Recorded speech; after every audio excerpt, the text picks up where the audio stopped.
right, here's the game, folks. Cole Morgan from the gun. Back to throw.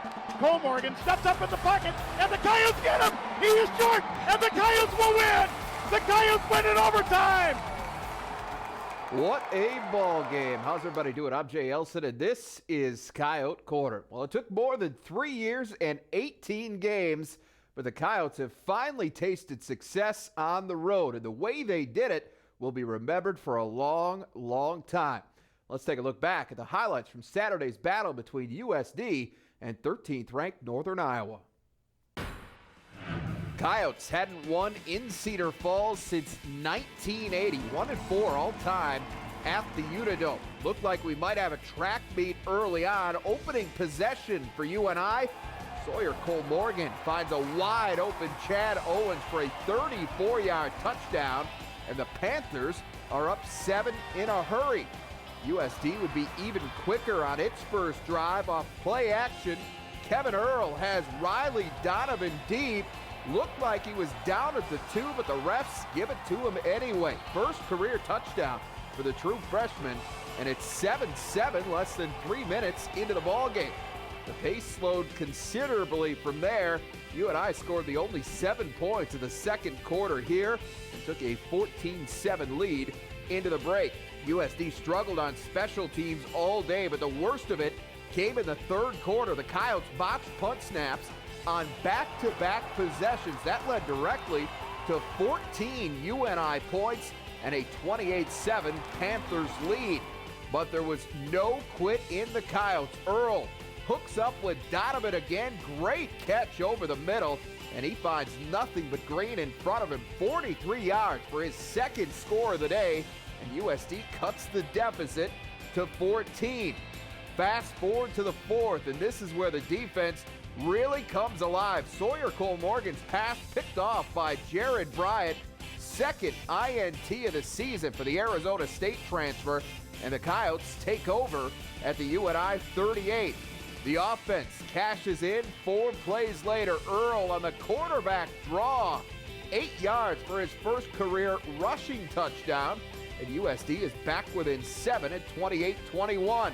It stayed that way until late in the fourth. Yotes got it back at their own 42 with 1:22 remaining, and Earl engineers a brilliant 2-minute drill. After a pass interference penalty took him inside the 5, USD facing 4th and goal at the 3, and Earl connects with Terrence Terry for the touchdown.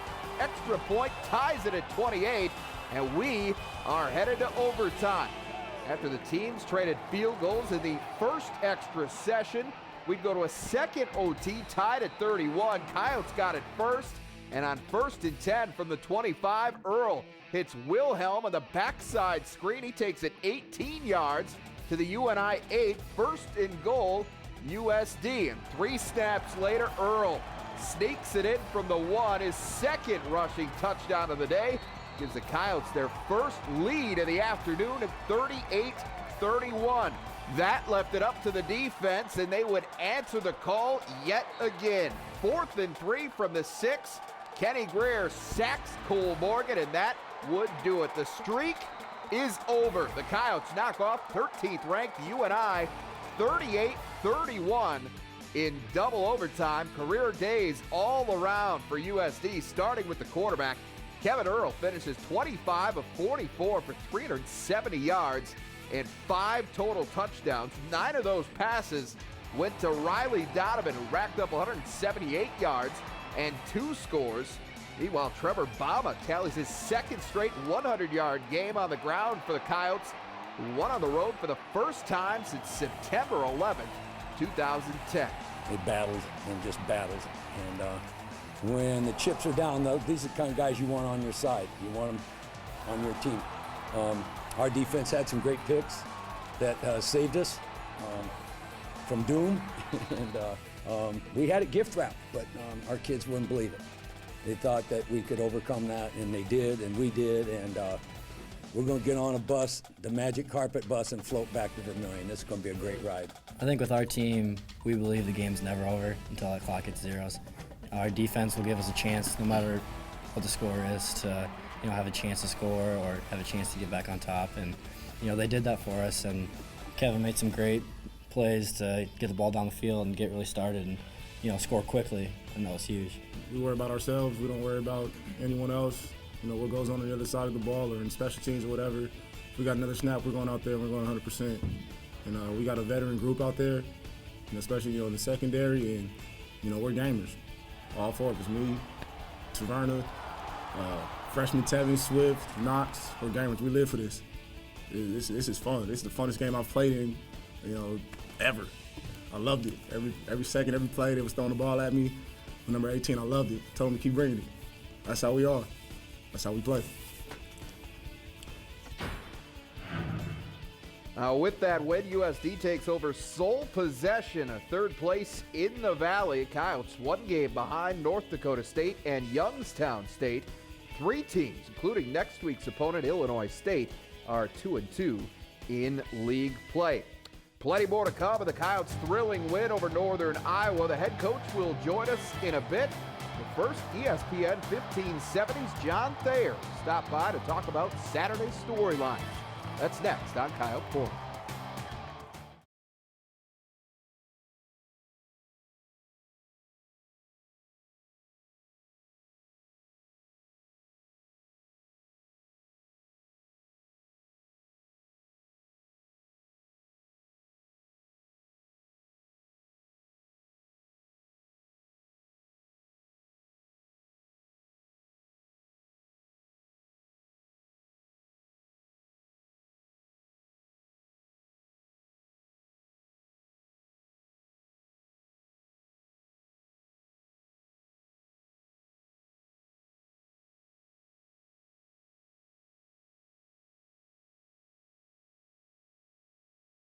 Well, now that we've seen how things played out on Saturday, it's time to dig a little deeper into that streak-snapping win over Northern Iowa. And here to help us out with that is John Thayer from ESPN 1570 in Yankton. John, let's talk about Saturday's storyline. Start with that furious finish. Coyotes have been a second-half team all year, but they took it to a whole new level on Saturday. After getting down 28-7 in the third quarter, USD outscores UNI 31-3 over the final 18 minutes and overtime. Yeah, and it started in that third quarter. They had a drive in which Trevor Bama had a 12-yard run. He had a big pass from Kevin Earl to Terrence Terry of 14 yards.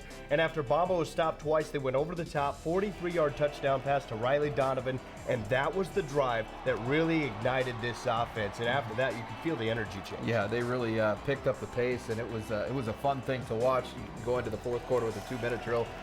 Very, very encouraging signs all the way through. That offense has been under fire for much of the season, as you know, but they quieted a lot of their critics during that second half on Saturday. USD racked up a total of 510 yards of offense for the day. 370 of that came through the air. You remember how much they struggled in that department for much of this season. Yeah, and a lot of it's been, you feel like they've been on the edge of being a pretty good offense, especially the last couple of weeks since Kevin Earl's been the starting quarterback, but he's just missed on some deep throws. He's just missed some touchdowns by not seeing a defender here or there. And in this game, he was finding his guys. He was finding the big play. They were finding the end zone, and that's what helped this offense explode into what we saw, 500 yards of offense. Decision-making was sound, certainly from Kevin Earl. You could see the comfort level rising as the weeks go on, and that's all you can hope for as a coaching staff, as teammates, as Coyote fans, certainly. Good things from number 14. All right, several Coyotes turned in career days on Saturday. Let's start with that quarterback, Kevin Earl. Look at these final numbers, 25 of 45.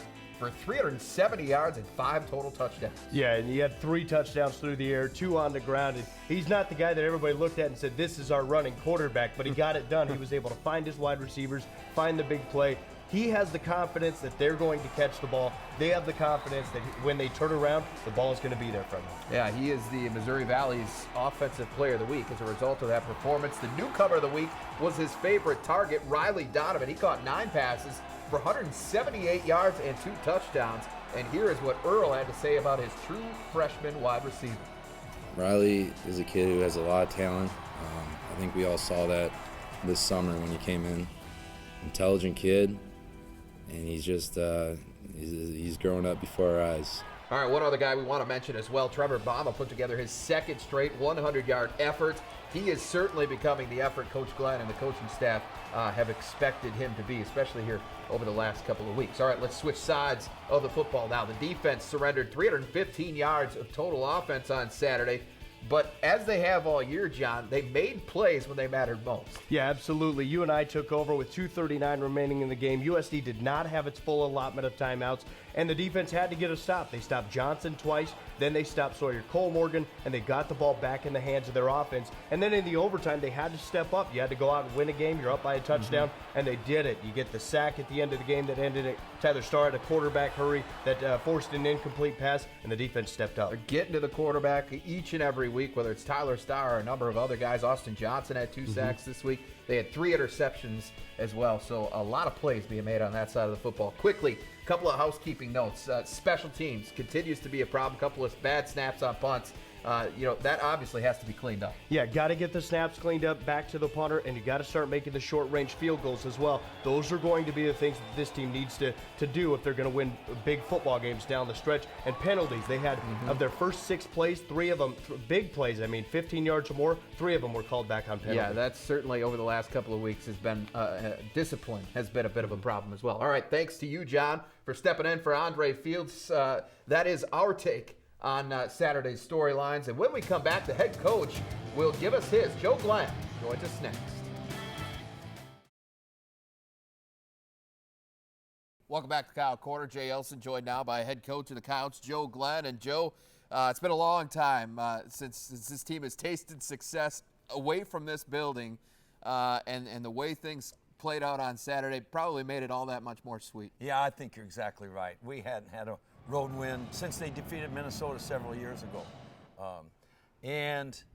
We went to Northern Iowa and totally flat on our back, just about out of it, 21 points behind late in the third quarter, and kids got up off their back, dusted their gloves off, and fought to victory. So it was a great road win and a great conference win on the road. So I really take my hat off to our guys. They really fought hard. 3 in a row now in the Missouri Valley Football Conference to take a look at how things played out here. And incredible start to this game. Both teams just some fireworks early. UNI comes down, gets an early touchdown just a minute and a half into the game.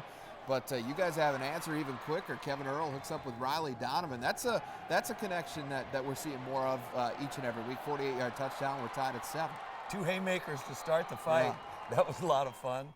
I don't think everybody's in their seat yet, but yes, Donovan Riley, Casson Manterville High School in Minnesota, true freshman, took the shirt off him a couple weeks ago, and boy did he answer the bell with Kevin Earl on a couple of beautiful passes. I think Riley ended up with 178 yards maybe and 2 touchdowns. Super day. Yep, 7-7 at that point. Stayed that way. The pace slowed down from there, the scoring anyway. And you and I ended up getting a touchdown in the second half, or in the second quarter rather, to go up 14-7. And that's the way it was late in the half. And you guys had some chances there toward the tail end of that second quarter. Miles Bergner would end up missing a 28-yard field goal. Dylan Knox gets his second interception in as many games, takes it all the way back to their 46-yard. And this is with under a minute to go in the half. You guys set up Miles for a 32-yarder on the final play of the half, misses that one too. So you go into the break down 7. Well, this is a mystery to us right now. We're pretty good at practice. We're going to have to do it when we're on stage and with the cameras rolling, as they say. And we'll just keep working at it and keep sawing wood in the kicking game. Try and find the right people that can snap it and catch it and kick it until we get it right.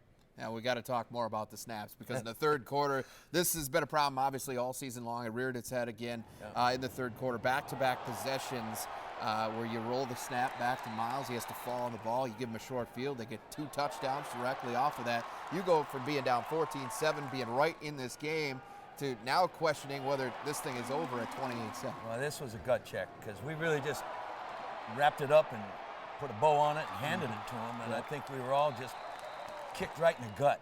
And but you got to give credit to this team, because they come storming back. Riley makes a terrific catch and run with the pass from Kevin Earl, and that sparked us. And then the guys again had that thing believe going, and Don't look now. Here they come. Yeah, that play you mentioned to Riley Donovan, his second touchdown of the day, incredible catch over the middle, 43-yard touchdown. Might That have made tipped it a couple Yeah, times. he just an incredible play. Never broke stride even. It just kept going. That made it 28-14 at the end of the third quarter. But you knew if you were going to make this comeback, you were going to have to get some stops defensively. They'd moved it a bit on you, but the defense had tightened up a little bit as the game went on, and we saw it here as Jared Bryant gets his second interception of the year. He has really become a very nice addition, the transfer from Arizona State. So happy for Jared. He's a senior with just 1 year to play, and what a terrific season he's having. He's a very, very wonderful human being, a mature adult, a guy that just really is an inspiration for everybody on the team, and now he's making some big plays for us. Not only he, but Dylan, as you said, had a big interception. Devin Taverna had an interception. The D just kept coming back, and here we come. Well, the Bryant interception sets up Kevin Earl, who can show off his legs a little bit too. He gets in for an 8-yard touchdown, makes it 28-21. It stayed that way until pretty late in the fourth quarter. The defense had to get a stop here, and they do it deep in UNI end, and they have to end up punting it away, give you pretty good field position. And Kevin Earl on the offense execute a pretty beautiful 2-minute drill. Yeah, got down there, got in position, and called a slanting out, double slanting out on either side. And Kevin took the snap. As you can see, he looks right. They've actually bear hugged our receiver. He knew he came off of it right away, dealt around back to his left, and threw a jump ball to Terrence Terry, and one of the greatest catches I've ever seen. He was up 6 feet in the air above the corner, couldn't bear hug him, and he caught it inside the end zone, and they pushed him back, but heads up referee gave us a touchdown. It was a 4th and goal play too, so I mean literally that was the ball game. 5 seconds it left. appeared at the time, and yeah, he catches it with 5 seconds left, forces overtime, tied at 28. Now you guys win the toss, elect to go on defense to start the first overtime session. End up trading field goals, and one thing you did have to feel good about is that Miles needed to make it from 23 yards, and he came through in the clutch and at least made this one. Three's the charm. Huh? That's right. Yeah, we had thought about possibly giving our other kicker a shot, but talked about it. Miles has had all the reps. He just got to settle down and perform, and he did make it, made all his kicks in extra points, and rallied back. I take happy for him in that regard. You guys go to the second overtime, you get it first, you make it count. You get into the end zone. Kevin Earl, his second rushing touchdown of the day, had 5 total touchdowns, 3 through the air, 2 on the ground. Gives you that 38-31 lead. And then appropriate that the defense really slams the door. Had to get a stop, kept him out of the end zone. 4th and 3, Sawyer Cole Morgan gets sacked by Emilios Davis, and that's your ball game. Well, that's what I thought. I took the stats, but we met with the team after on Sunday workout, and they say Kenny Greer got the sack, and I haven't had a chance. So hats off to Kenny Greer if he's watching. Credit where credit's due, right? And Emilio's had a great game as well. 38-31, as we said, the 18-game road streak is history, and nobody's going to remember that now. Just how you guys ended up snapping that streak with a great win in Cedar Falls for the first time, as a matter of fact, since 1980. So great win for you, Joe. Congratulations on that, and we'll see you back here next week. Thank you very much. All right, thanks a lot. And stay tuned. The Illinois State Redbirds coming up next for the Coyotes, and we're going to preview that contest next. And welcome back. Well, next stop for USD will be Normal, Illinois, where the Coyotes will make a bid for back-to-back road victories against Illinois State. For more on this week's opponent, we turn to the voice of the Redbirds, Dick Ludke. And Dick, it's been an up-and-down year for ISU to this point. Has inconsistency been their biggest problem? Well, yes. This team has looked like a different team on the road than it has at home, and so I think that's part of it, although the Redbirds have played their tougher opponents on the road as well.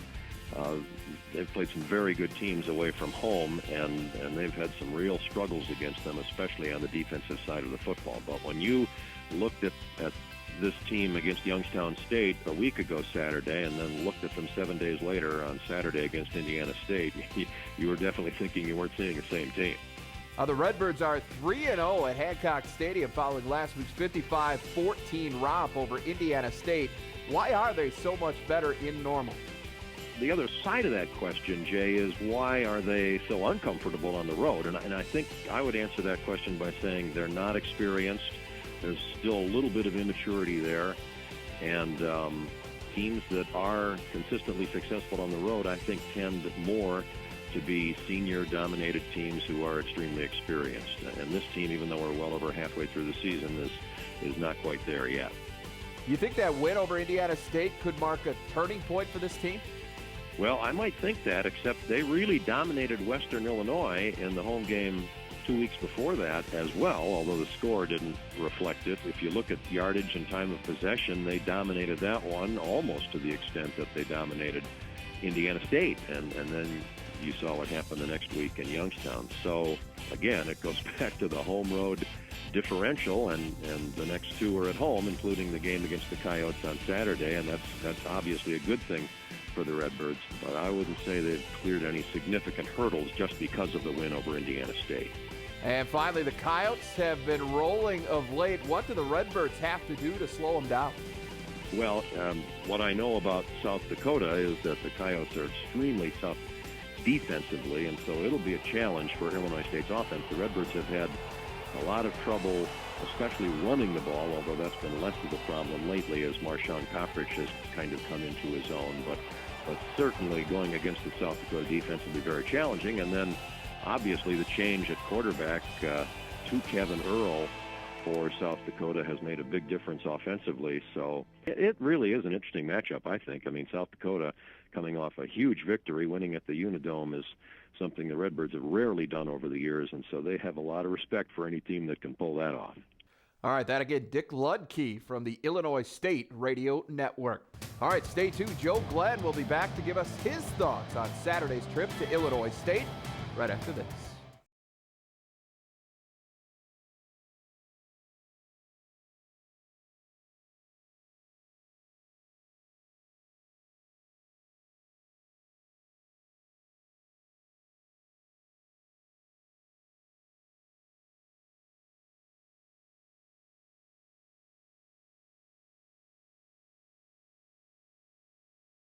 Kevin Earl in the offense took a big step forward in that win over UNI last weekend, and they're likely going to be a huge part of the equation this week at Illinois State. They're a high-pressure defense. They really bring a lot of people, and if they can get a rhythm going on you with their pressure, it can take you out of your game. You're going to have to protect your quarterback and give him a chance to make some throws downfield. That aggressive style has come back to hurt the Redbirds at times this season. ISU giving up just over 396 yards and a league-worst 36.6 points per contest this season. So maybe something to work with if the Coyotes can keep their quarterback upright. USD at Illinois State, 1 o'clock Saturday afternoon at Hancock Stadium in Normal, Illinois. We will be there, and we'll be back here to break it all down for you next Tuesday night on another episode of Kyle Quarters.